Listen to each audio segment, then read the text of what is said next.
in attendance. Okay, that is fine. Michael, Here. Mary, Here. Sarah, Here. Chris, Here. and Jay here. So we have a meeting today. It's a special meeting outside of our typical monthly, just to go over and approve, hopefully, the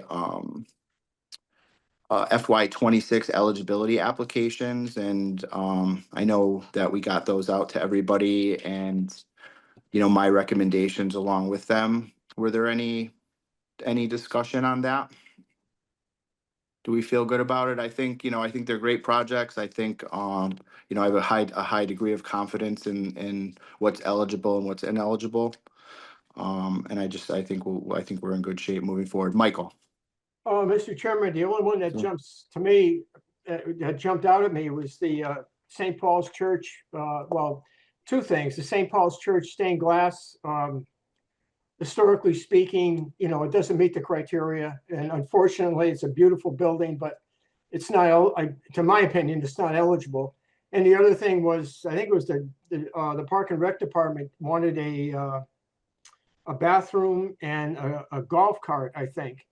And I think those two items are not eligible. I mean, I could be wrong, but I don't think they are. Yeah. Other than that, the rest of them were pretty, yeah, they're,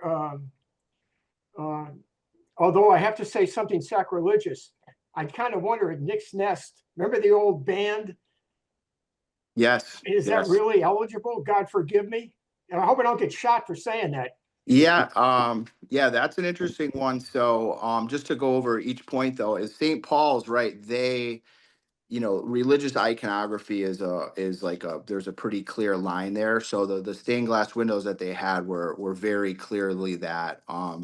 But St. Paul's is also a very active community member. They do, bi-monthly food distributions. They have some really good veterans events. They're active and engaged in Ward 4 and in the city. So I did touch base with them and just encourage them to to reach out to the state coalition and to try to find ways that they may find themselves eligible, because they are a good community member. And I think I don't want to make anyone ineligible unless we absolutely need to. I mean, in this instance, I think we did, but we do. I was able to speak with a number of their members and discuss that.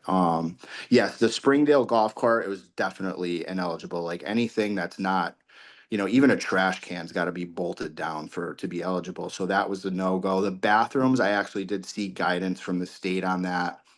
And there were a number of other examples of that. And because, it's part of a park upgrade, it did fall under recreation eligibility. And then one other thing that I did deem ineligible was the audio visual equipment at the War Memorial. The War Memorial itself is historic, and a number of the parts of their application are eligible, but the audio video is not really historic in nature. So that also, with some guidance from the state, was deemed or on my recommendation, ineligible. So the bandbox is an interesting one because I think it does have a historic nature to it, but it does not fall on either the state or federal historic lists. And the process for that is, oh, and here's Maribel.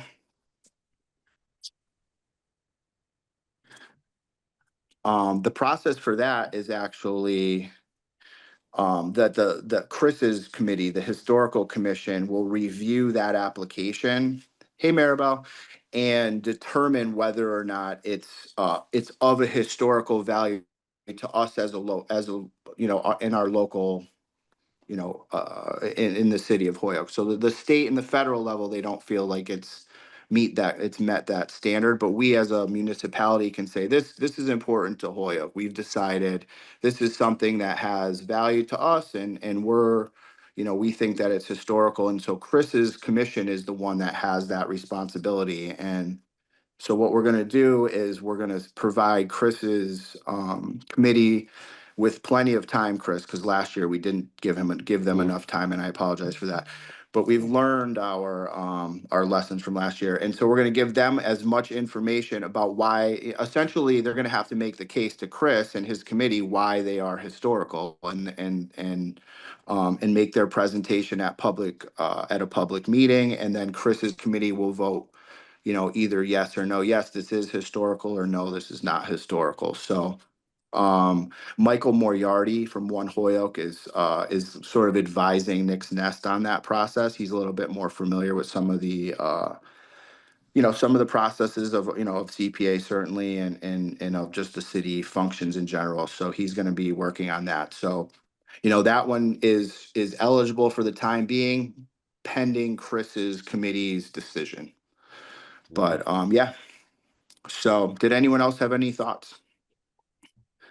Chris? Just maybe the change on the Scotts Tower. Mhm. Yep. Just would like to your thoughts on that. So I'm sorry, what is it? The change? Just your thoughts on the status being it non-historical and Yeah, more. so Scotts Tower is also not on in either the state or federal historic register. Yeah. So if they wanted to come in as a historic application, they would also need Chris's committee's approval. But that's not the way that they've chosen to go. They are eligible under the recreation category as well. So that's how they're going to move forward. They're going to come in as a recreational category application. Okay. And certainly I think many in Holyoke would feel that it does have a historic value, but though in a technical sense, it's not the way that it's going to be moving forward, if Okay. that makes sense. Yeah. Yep. Yep. Yep. Okay. Absolutely. And I think Chris too is, in addition to the info with the Chicago Bandbox, I will send a communication to the Historical Commission, just basically saying, like, these are all of our historical applications, though we don't need any action from historical, like, just for your information, like, these are Right. projects Okay. that we're working on, and please, if there's any information that any members would like, we'd be happy to share that, because Okay. I just think that's interesting stuff Perfect. anyway. But yeah. Perfect. Michael. Hi, Jay, Chris, question is for you, as a lifelong, like all of us that have enjoyed the hot dogs at Nick's Nest and saw that bandbox and seen it once operate. Might the Massachusetts Tourist Commission give them $5,000 for tourism? Because it does stand unique. I mean, how many of those are actually in the state of Massachusetts? That venue, if you will, that where all the guys are going like this and they're playing the music. I mean, truly is. It stands unique. Being on so many boards as of late and just dealing with grant programs, there is just so much we as a city have not tapped. And it's finding, I think, the right person to just kind of fulfill these dreams and just really push this envelope and, get us some money, which we need. There is Yeah. just so much out there, Yeah. Yeah, it's an interesting one. It's an you know? interesting one, for sure. Did we, if it's all right with the committee, I'd put forward a proposal that we just accept the recommendations, the eligibility recommendations that we outlined in our discussion, which, just for Mary's note taking, would be that St. Paul's would be ineligible fully due to religious iconography, that the Springdale Park project, the golf cart, is ineligible, and that the War Memorial, the audio-visual equipment, is ineligible, but the rest will be eligible. And just with a side note, that the Chicago Bandbox will require a public meeting and a vote of approval, determination of local historic value by Chris's committee, the Historical Commission. Mhm. And could I get a second on that? I'll second that. Okay, motion made and second. Thank you, Sarah. And I'm just going to take a vote on that. Michael, Yes, I agree. Mary, Yes. Sarah, Yes. Chris, Yes. and Jay. I'm sorry, Maribel. I guess it's okay, yes. Thank you. And Jay, yes. Okay, so 6-0 on that. And then agenda item number 2, Mary, yes. Yeah, so I hope that I'll be able to, well, I'll look at the video. Are we videoing in this? Okay, it doesn't look like we are. All right, well, I'll write up the motion and hopefully I'll get it right. I guess I'll ask you for Yes, yes, and if there's any question, we can, I can certainly follow up as well. everything except the 3 mentioned. Yes, would You be are eligible. approving, Correct. Yep. you're approving the eligibility. Okay. Yes. Yep. With Well, with those 3 We exceptions. also have this recording, so you can access Oh, that it is? afterwards. Yes, it Mhm. is. Oh, good. Awesome. And so the number 2 item was just, I wanted to extend the deadline for the full applications because eligibility is like a relatively short form, whereas the full applications are substantial and they take some time. And I just want to give everybody enough of a buffer to be able to do so. So just a couple of things. I would recommend that we make the new deadline November 7th. Which is a Friday.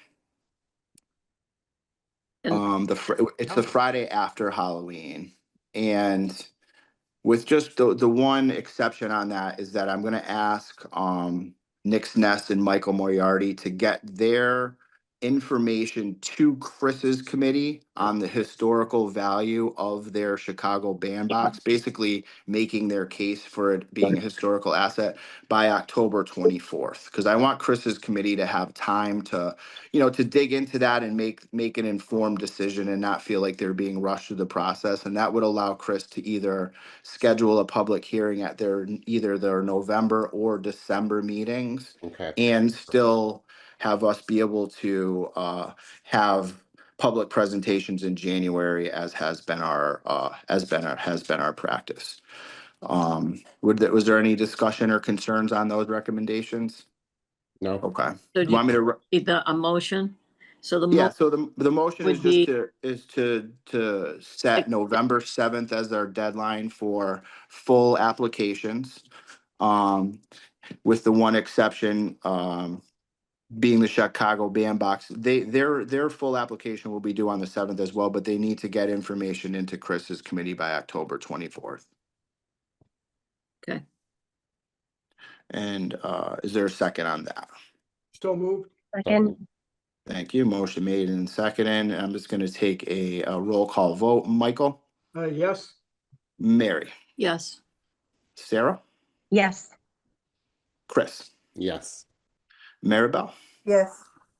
And Jay, yes. So also by a vote of 6-0, we have set those new dates. So Rebecca and I will work tomorrow and Friday. We're going to send out the letters just saying, you've been determined eligible to proceed to the full application. The new date is November 7th.